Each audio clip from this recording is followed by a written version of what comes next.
Pre-make a coil of wire on a larger wirework gizmo.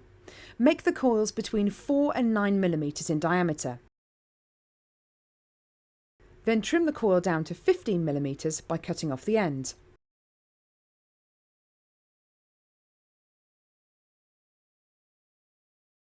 Take the jump ring pliers and place the coil on top of the upright, inside the pliers, then close them.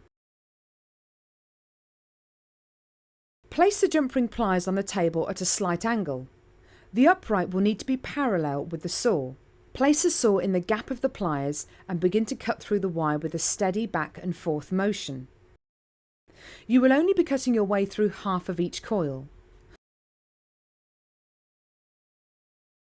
The jump ring will fall out when you open the pliers.